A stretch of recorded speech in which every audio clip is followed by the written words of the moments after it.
नांदगाव शहरात आज पर्यावरणावर कुऱ्हाड चालणार, शेकडो झाडांची कत्तल होणार. तुम्ही पाहत आहात गाव ते राज्य मराठी न्यूज चॅनल. नांदगाव शहरातील सिटी सर्वे नंबर 3507 वरील पोलीस ठाणे वसाहतीच्या हद्दीतील जुनी झाडे आहेत.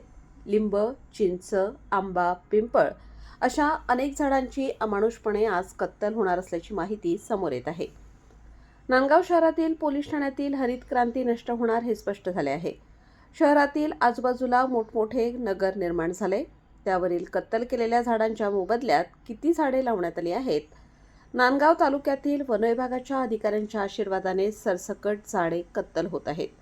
शासनाच्या वतीने वृक्ष संवर्धनाचे धडे गिरवले जातात. जनजागृती मोठ्या प्रमाणात दिंडी काढून करण्यात येते. नांदगाव शहरातील पर्यावरणप्रेमी यांनी मोठी नाराजी व्यक्त केली आहे. शेकडो झाडांची कत्तल होऊन खरोखरच शेकडो झाडे नवीन लावण्यात येणार का?